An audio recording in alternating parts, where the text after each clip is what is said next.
Por la ruta bíblica del Señor Jesucristo, hoy día les va a llevar un programa que hemos titulado Análisis bíblico sobre las mascotas y animales domésticos.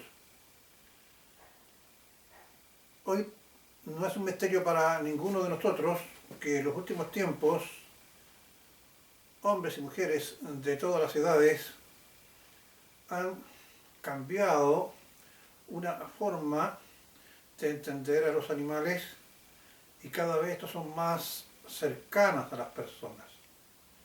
Para poder entender, y muchos se podrán preguntar, al ver con qué atención, con qué fervor y muchas veces con qué pasión hombres y mujeres defienden a los animales, y algunos incluso llegan, por decirlo de una manera gramatical, a los extremos de poder ponerlo por encima de los propios seres humanos.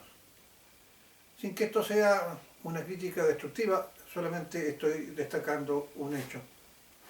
Hay muchas personas que cuando alguien llega a sus hogares hacen callar a las personas o les advierten que con cuidado con que estas personas puedan pasar a llevar, hacer huir o hacer sentirse mal a los animales, y en estos casos extremos donde la hospitalidad cristiana debería primar hacia aquellas personas que visitan los hogares, estas personas con gestos bastante decisivos y en algunos casos inclusive desdeñosos hacen notar a aquellas personas, ya sean parientes o amigos o extraños que llegan por una serie de circunstancias a ingresar a sus hogares, les hacen notar que estos animales que son sus mascotas están por encima de cualquier interés de aquellas personas que han ingresado o que viven en la casa.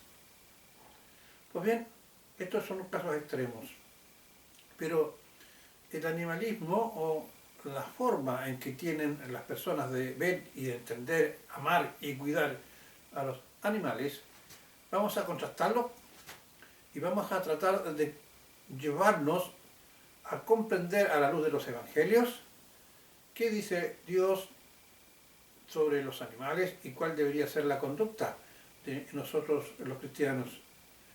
Antes de llegar a tomar el tema desde la perspectiva de lo que nos dice el Evangelio o Palabra de Dios, vamos a hacer una breve introducción sobre qué se habla hoy día o cuál es el estado hoy día de la sociedad con respecto a esto que se conoce como una nueva tendencia, muy de moda también, y no por ella sentida, no por ella no sentida, no estoy hablando de que la gente no sienta cariño por los animales.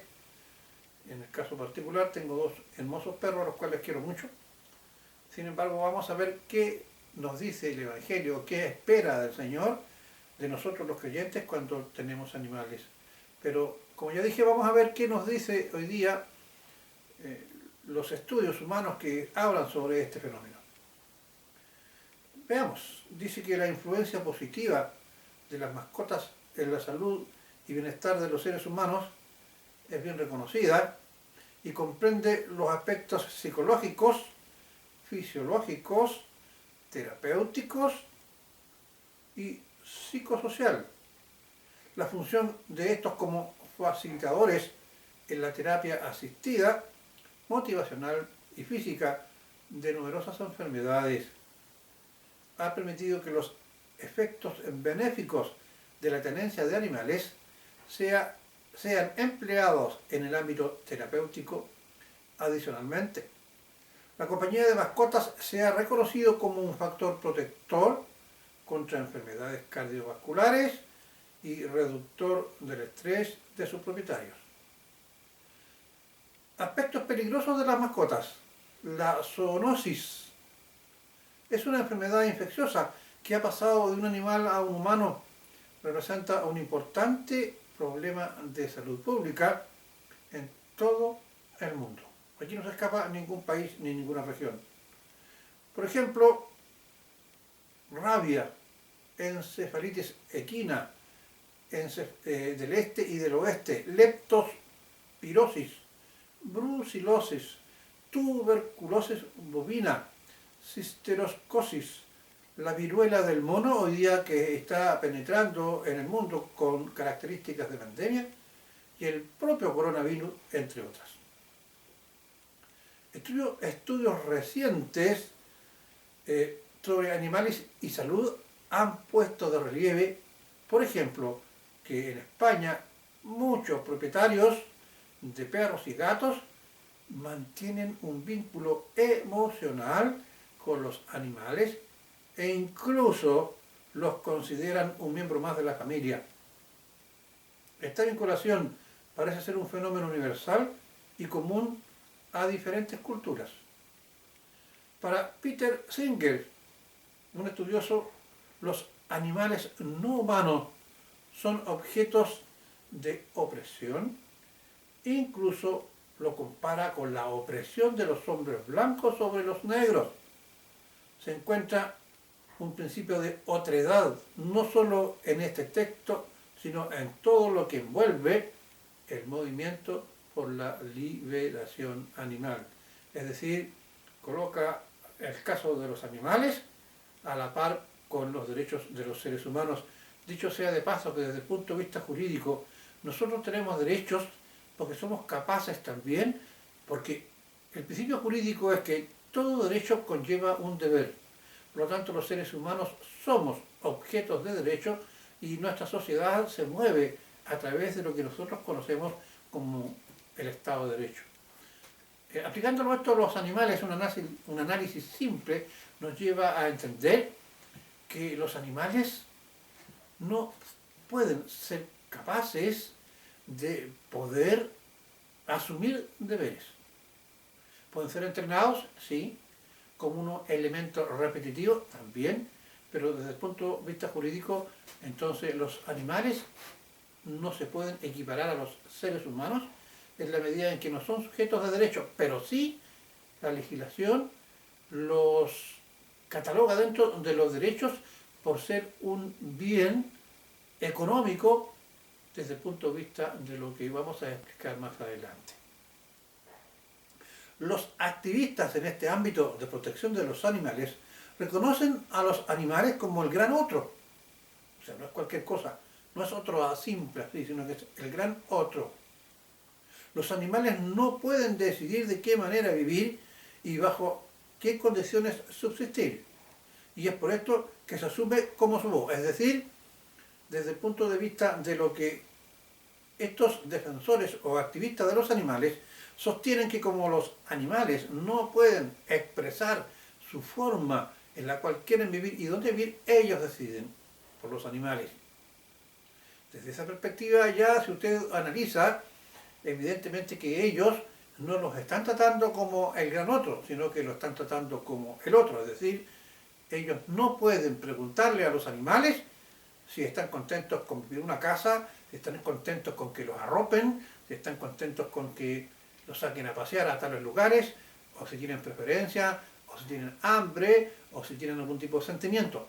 Los hombres y las mujeres activistas asumen que los animales piensan como nosotros los seres humanos y desde esa perspectiva establecen o quieren establecer lo que es mejor para el otro.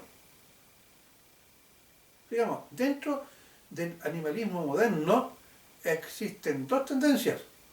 La primera es el llamado especismo, que es la discriminación de aquellos que no son miembros de una cierta especie o especie.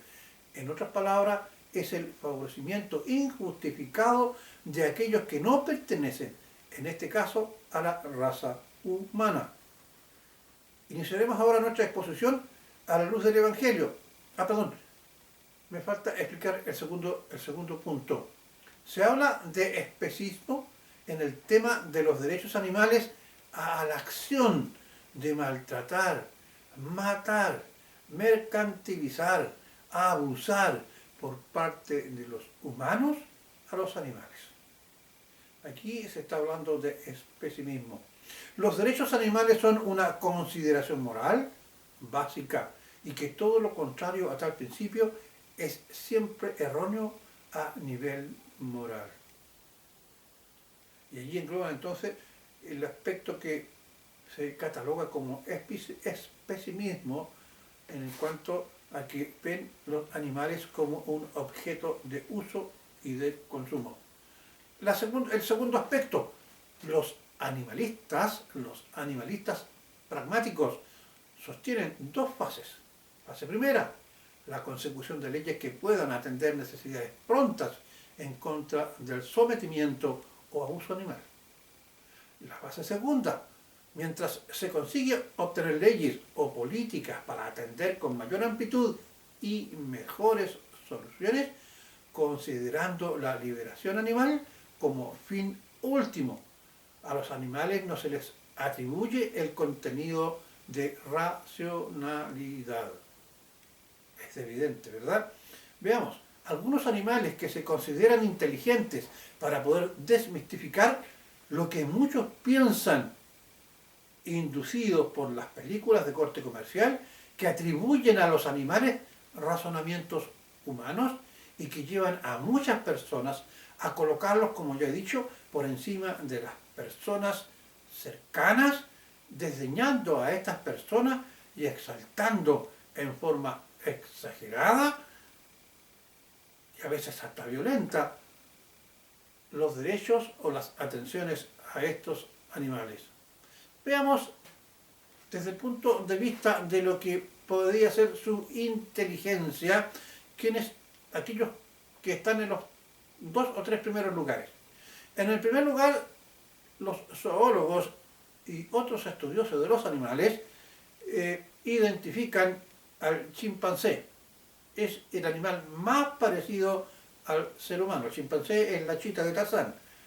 El animal más parecido al ser humano tiene un alto desarrollo intelectual, un sofisticado lenguaje y una gran memoria.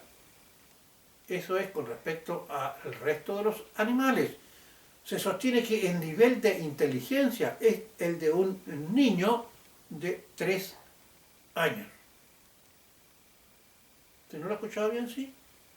El animal más inteligente, que es el chimpancé, se encuentra en el nivel de un niño de 3 años. Su razonamiento, su intelectualidad, su forma de comunicarse, las habilidades que pueden tener para procesar la información, es precisamente la de un niño de 3 años. El segundo lugar, el elefante. El elefante, animal que tiene una enorme capacidad para memorizar y recordar, se sostiene que puede equipararse a un chimpancé, es decir, a la inteligencia de un niño de 3 años. En tercer lugar, es aquel tan apreciado y valorado por nosotros, el perro.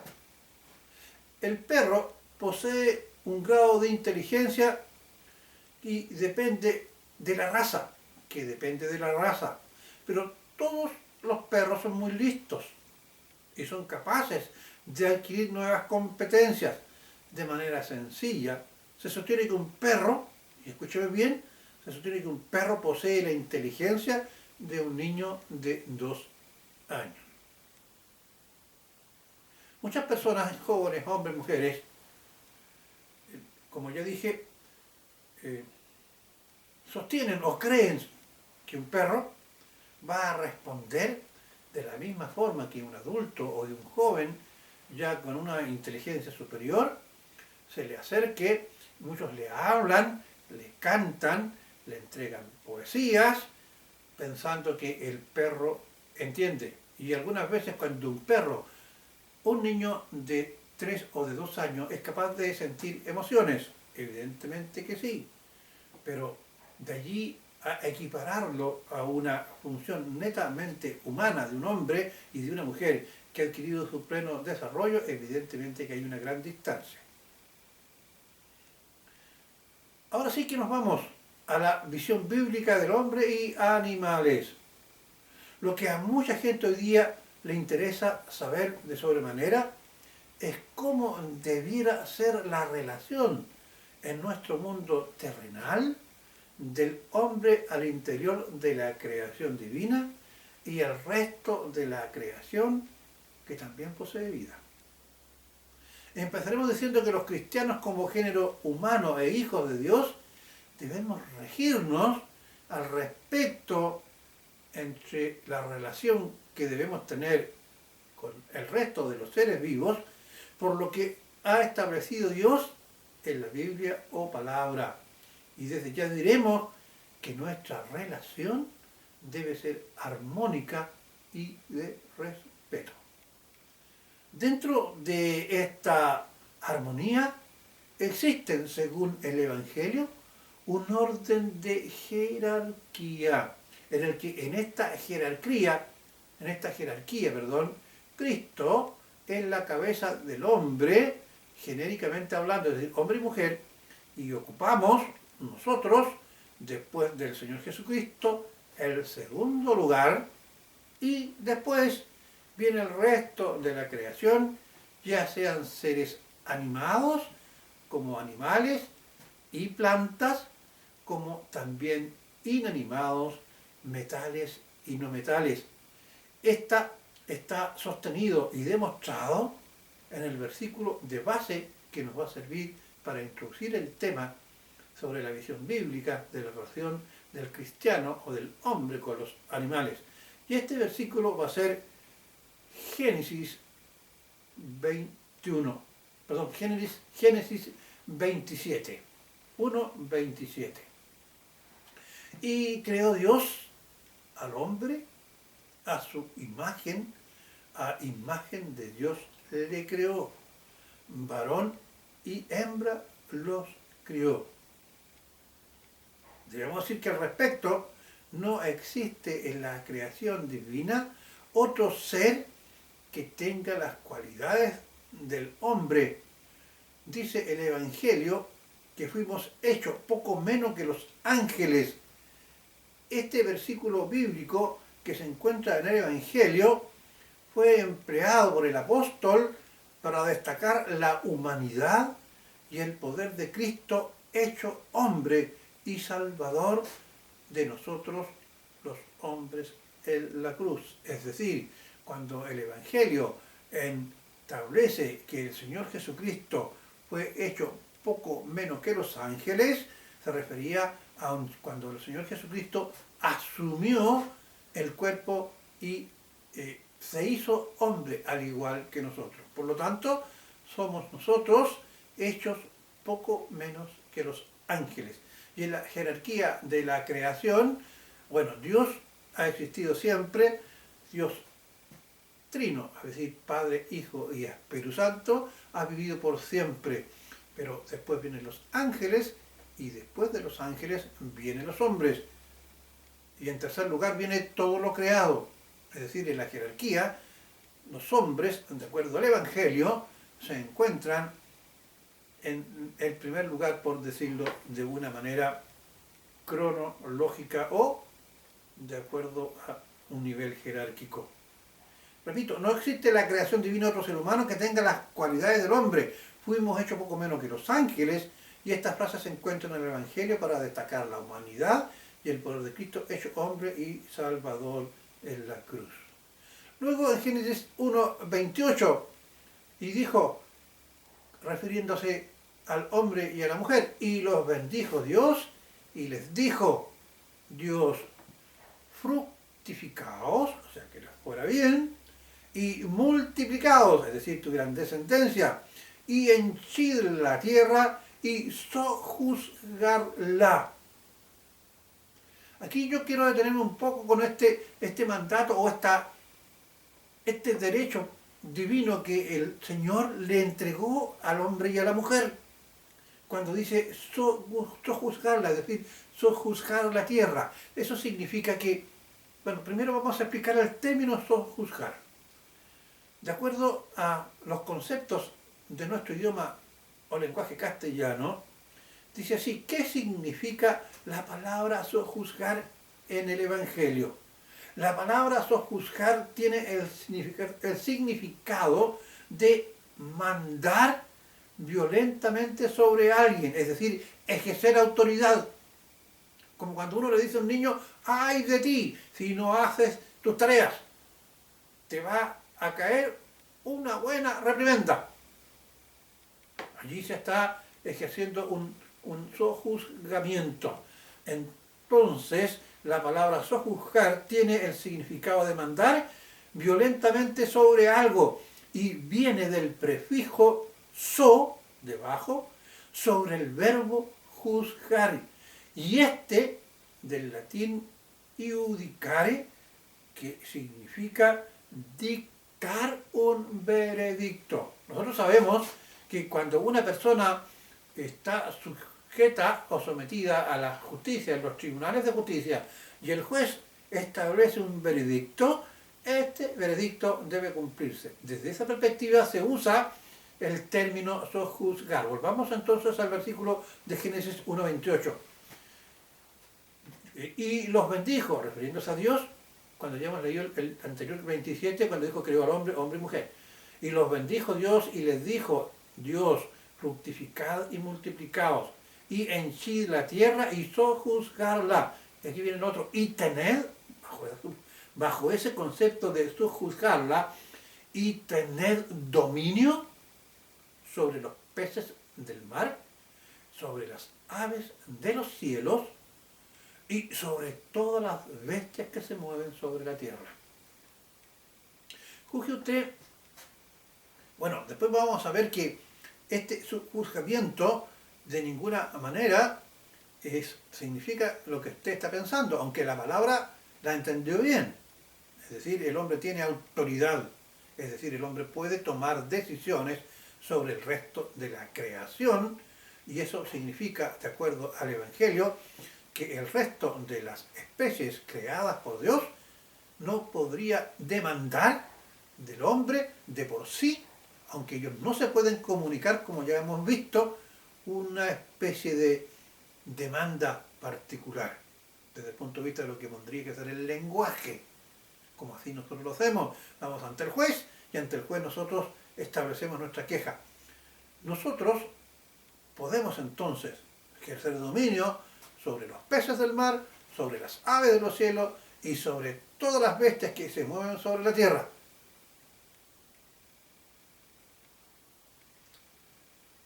Luego nos vamos al Génesis 1:25, refiriéndose a la creación del Señor. E hizo Dios los animales de la tierra según su especie, y ganado según su especie, y todo animal que se arrastra sobre la tierra según su especie. Y vio Dios que era bueno. Frente a esa creación de Génesis 1:25, el Señor nos mandó y nos autorizó para tener dominio. Pero eso sí, que nuestro dominio no es a nuestro antojo. No se olviden que nuestra cabeza es el Señor Jesucristo, es decir, Dios. Y cuando nosotros ejercemos ese sojuzgamiento hacia los seres, a los animales, tenemos el justo juicio de Dios. Y Dios, ustedes bien saben, es amor, pero también es justicia. Y el Señor nos da por inocente a aquella persona que comete una falta o pecado.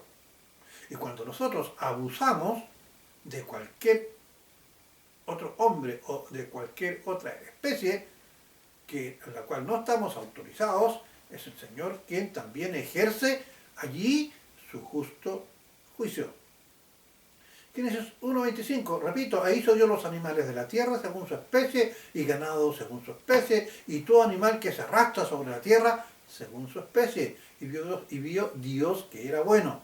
Luego en Génesis 1:29, y dijo Dios, he aquí, refiriéndose al hombre, he aquí que os he dado.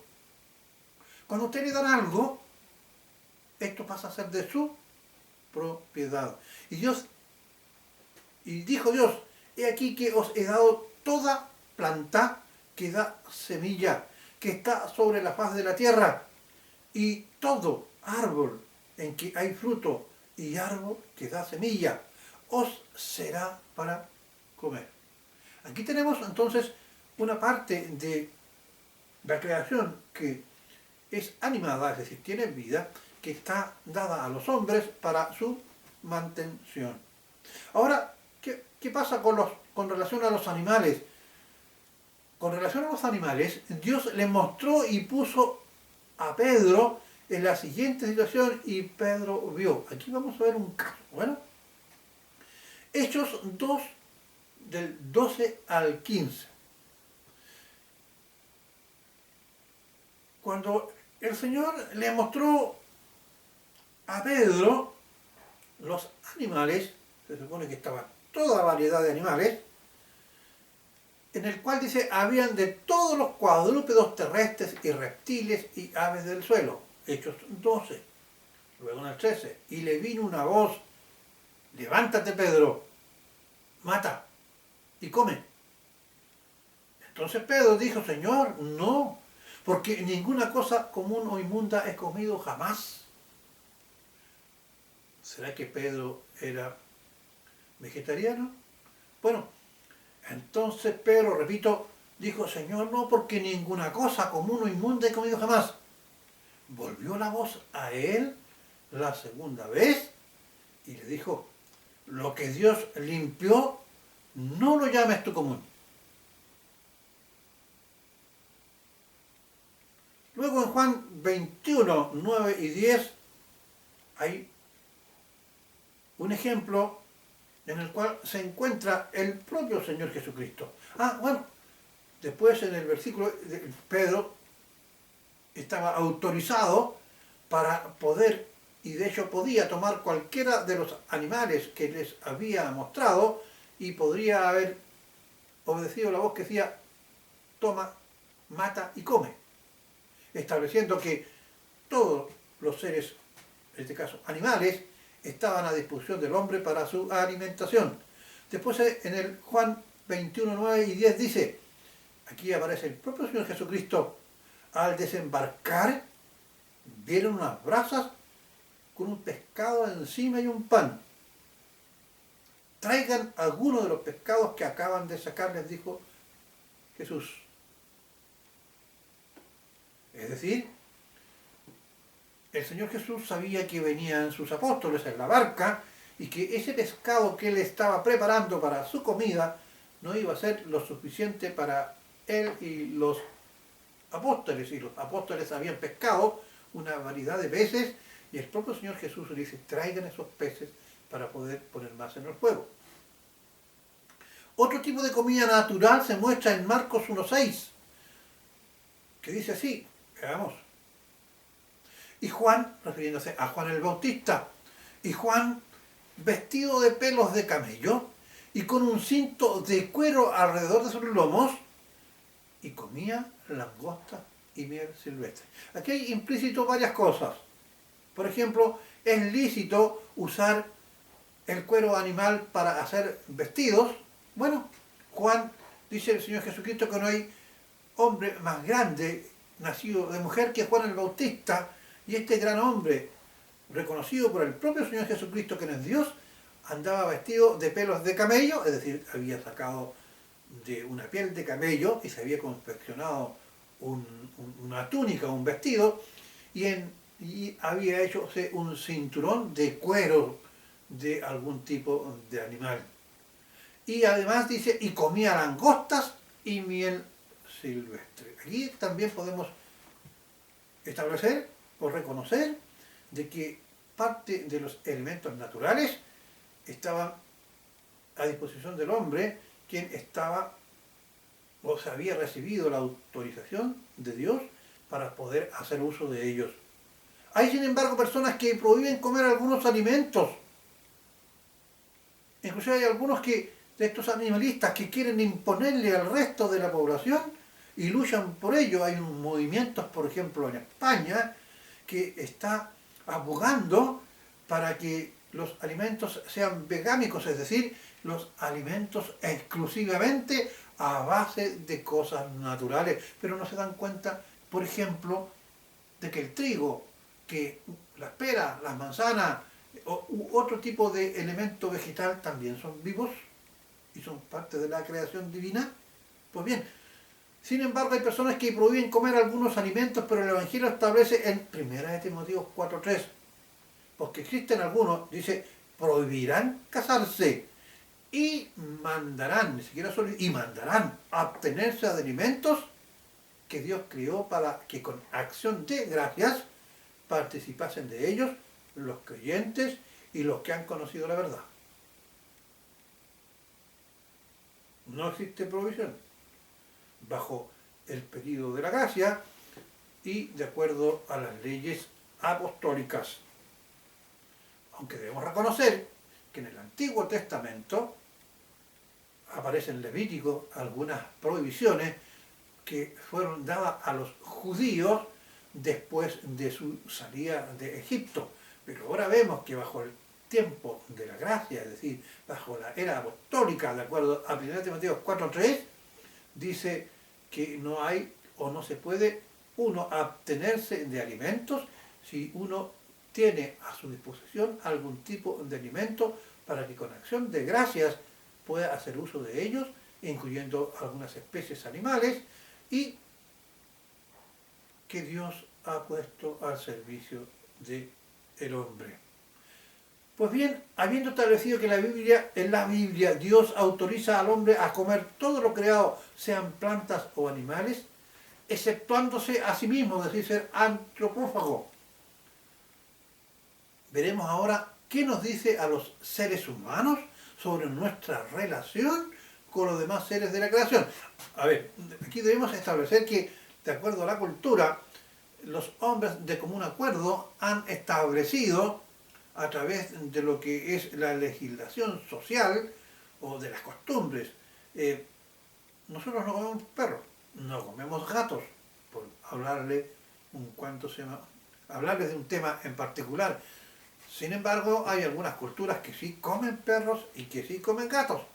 Nosotros nos comemos los huevos y sin embargo hay culturas, por ejemplo, orientales que reconocen, o ven a los huevos como algo sucio. Ellos no comen cerdos, por poner un ejemplo.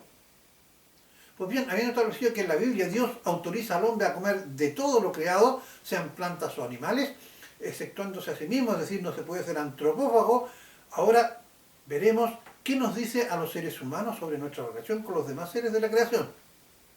Éxodo 23, 4, 5. Y dice así: si encuentras al buey de tu enemigo o su asno extraviado, vuelve a llevárselo. Es decir, nosotros no solamente debemos cuidar y proteger a aquellos animales que son nuestros, sino que también a aquellos que son del prójimo. Es decir, debemos ser capaces de cuidarlos y protegerlos. En el 5, si ves el asno del que te aborrece, o sea, debe decir que alguien que a uno no lo quiere, de un enemigo de uno, por ejemplo, debajo de su carga, ¿lo dejarás entonces desamparado?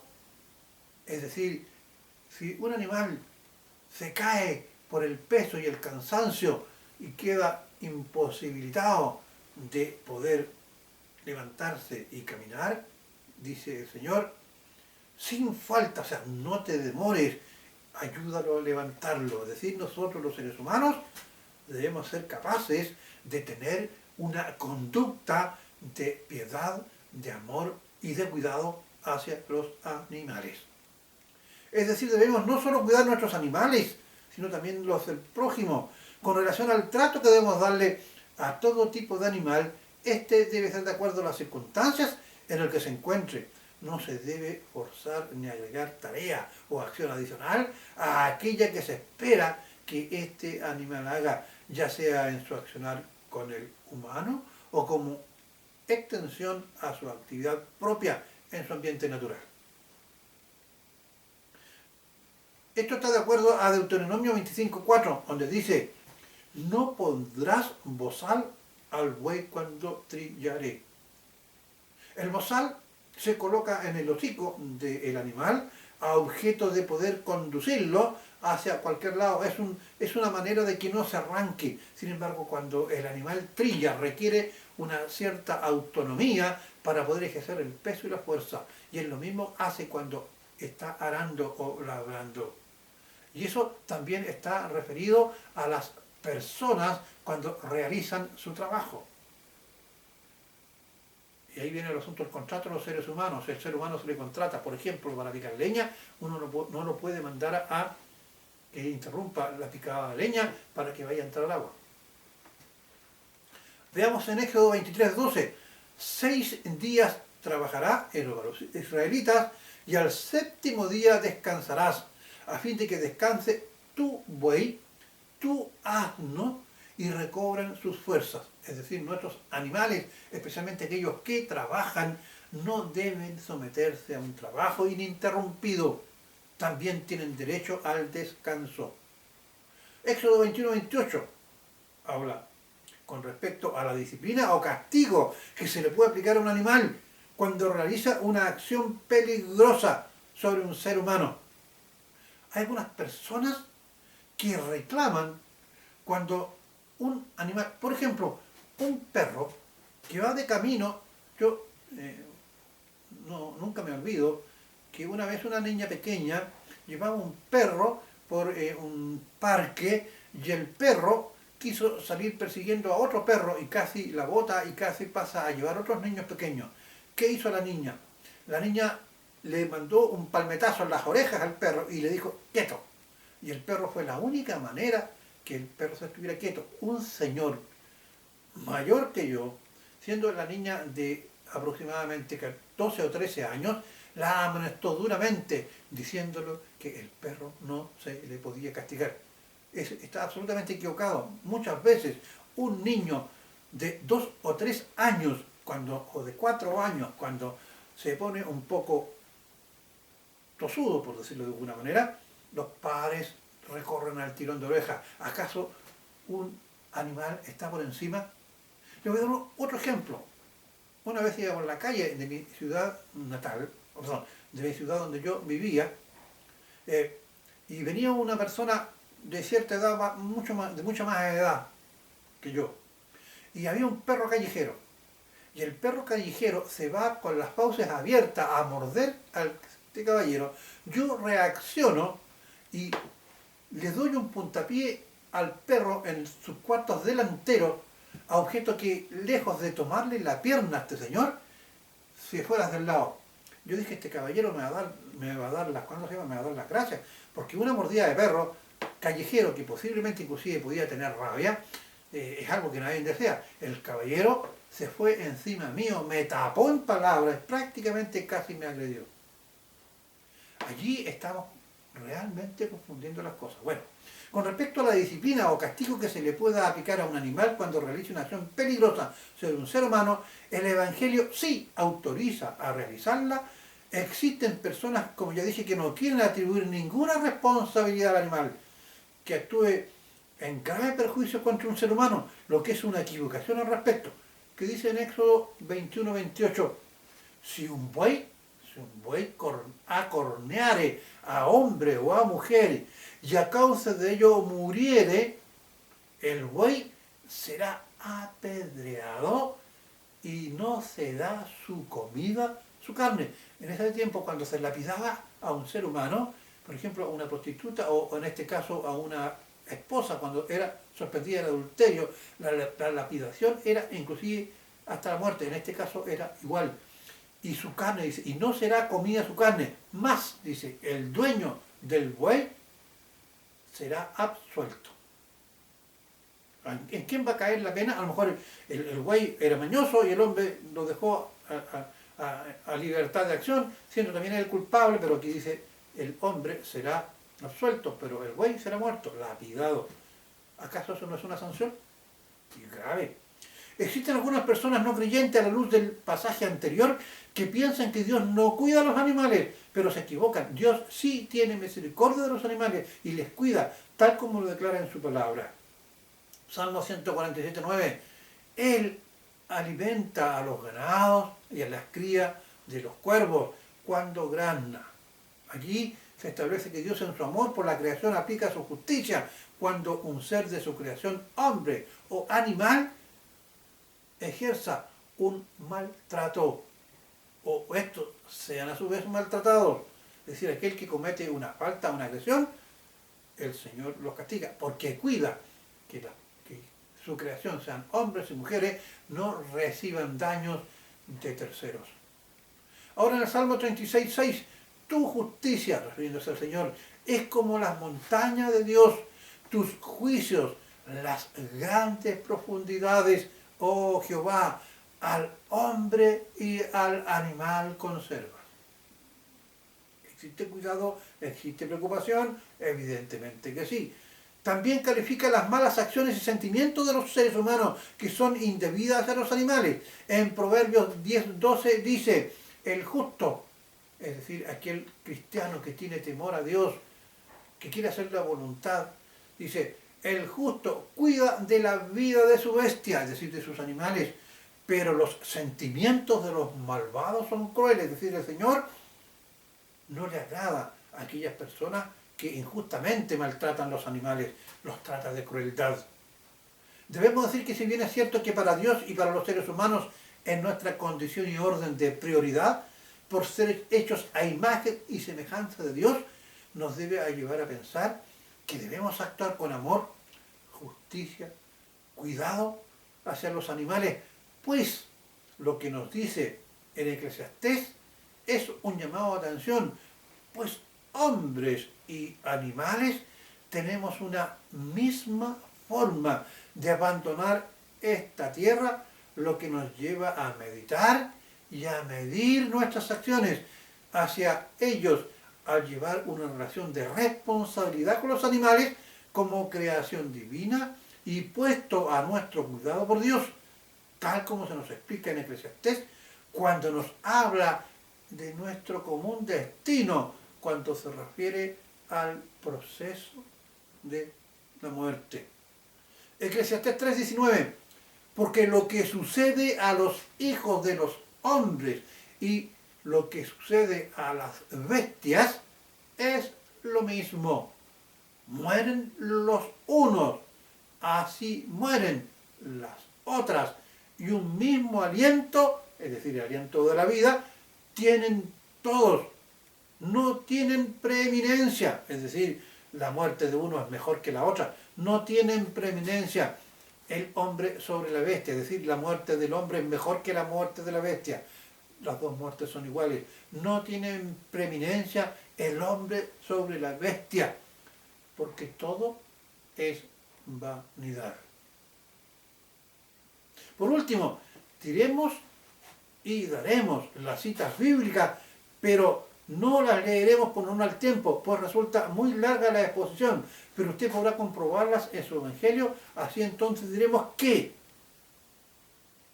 la Biblia no dice en ningún lugar que haya un cielo para los perros, o para ninguna otra mascota u otro animal, porque algunas personas llegan inclusive a elucubrar que los perritos también se van al cielo. Hay una película que trata de confundirnos, que más que una realidad es una verdadera herejía. La Biblia no dice en ningún lugar que haya un cielo para los perros o para ninguna otra mascota u otro animal u otro ser vivo. Esto tiene una explicación. Los animales no pueden dar los pasos necesarios para recibir la invitación de ir al cielo, es decir, el paso de la salvación. ¿Qué dice? Cercana de ti está la palabra en tu boca y en tu corazón. Si confesares que Jesús es el Señor y crees que Dios lo levantó de los muertos, serás salvo. Los animales están imposibilitados de poder realizar este tipo de acción. Porque también se invita a los hombres, pero ustedes deben entender que son menos los que aceptan este acto de salvación que aquellos que no lo aceptan. Son mucho más los ateos, los incrédulos, que aquellos que somos cristianos. Si tú hoy día escuchaste este mensaje de salvación y quieres confesar con tu boca y sientes en tu corazón que Dios levantó al Señor Jesucristo en la cruz para darte la salvación, tú puedes decirle al Señor que lo aceptas y el Señor va a poner la intención en tu mente y en tu corazón y habrás pasado de muerte a vida. Los animales no lo pueden hacer. Seguimos. Por ejemplo, y de acuerdo a lo expuesto en la parte introductoria de este estudio, ellos no pueden obtener conocimiento, ni demostrar fe, ni obedecer los mandamientos de Dios, según Mateo 19:17, Juan 3:16, Juan 17:3. Además, solo los humanos fueron creados a imagen y semejanza de Dios y con la esperanza de vivir para siempre, según Génesis 2:16, 17:32, 17:3, 22:23. Al finalizar este estudio, diremos que debemos ser responsables no solo con nuestras mascotas, sino con todo el resto de la creación animada e inanimada, de la creación, es decir, con las plantas, los animales y todos los recursos naturales, minerales y no minerales. Actuar sobre esta creación con responsabilidad, reconocer dentro de esta responsabilidad los fines con los cuales fuimos todos creados. También que el hombre, genéricamente hablando, hombre y mujer, está por voluntad de Dios siguiendo su mandato por sobre toda la creación. El cristiano que no lo crea así, desobedece o no conoce las Escrituras y el poder de Dios y nada sabe o no se sujeta a ella. Ante nada, como creyentes y por amor a nuestro Señor y Salvador, debemos andar como Él anduvo, es decir, de acuerdo a la santa voluntad de su Padre expresada en el Evangelio. Si bien es cierto que debemos amar a nuestras mascotas, escucha bien, nunca debemos ponerla por encima de nuestro prójimo. Dios nos manda, es un mandato, a amar al prójimo como a nosotros mismos. ¿Usted pondría un animal o una mascota o una planta o otro elemento de la creación por encima de usted mismo? Usted se ama a sí mismo. Pues bien, debe también amar al prójimo y después a las mascotas.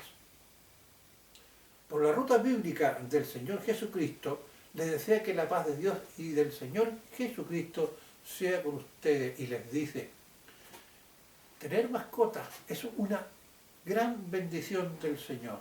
Nos dan alegría, son cosas hermosas, les entregamos nuestro amor. Sin embargo, también debemos entregar amor, y es un llamado de atención para ustedes y para nosotros, que existen también otros seres muy sensibles y muy desamparados. Hoy día, anualmente, según las Naciones Unidas, UNICEF, mueren al año 3 millones de niños en el mundo de hambre. Y la desnutrición supera los 19 millones de niños que podrían morir de hambre durante este año 2022. Esto que yo les estoy diciendo de ninguna manera significa que dejen de amar a los animales ni que no tengan animales, pero con ese mismo amor y dedicación que tenemos por nuestras mascotas, debemos tratar de levantar la voz para también exigir que la humanidad otorgue derechos a estos niños inocentes, hombres y mujeres que mueren por solamente la falta de amor y protección de los otros. Un día un seguidor me decía, pero don Julio, ocurre que el perro lo tengo aquí a mi lado y yo lo puedo ayudar, pero los niñitos que mueren normalmente son de África, son de algunos lugares asiáticos e inclusive de algunos países vecinos. ¿Y cómo quiere usted que lo ayude? Simple. En UNICEF existe una cuenta que usted puede depositar a través de una transferencia por medio de sus tarjetas de crédito. Usted ama a los animales, yo también. Los quiere, yo también. Los cuida, yo también. Me gusta hacerles cariño, yo también. Pero al mismo tiempo, sería muy lindo en un momento determinado que pudiéramos realizar campañas de amor y de protección para poder asegurar los derechos de esos millones de niños que mueren hoy día. O levantar la voz, y termino con esto, para poder impedir que se siga propagando esta especie de flagelo de la humanidad, que es el aborto, donde también mueren ya desde el año 1950 y tanto a la fecha, casi 200 millones de niños han muerto por el aborto en este lapso de tiempo. Pues bien, que el Señor les bendiga, les cuide y les guarde. Por la ruta bíblica del Señor Jesucristo, que este es un programa evangelístico, hoy día he querido llevar una visión bíblica sobre qué dice nuestro Señor sobre nuestra conducta hacia los animales, cuál es nuestro papel, cuál es nuestro rol y de qué manera podemos convivir armónicamente y con amor con ellos. Muchas gracias.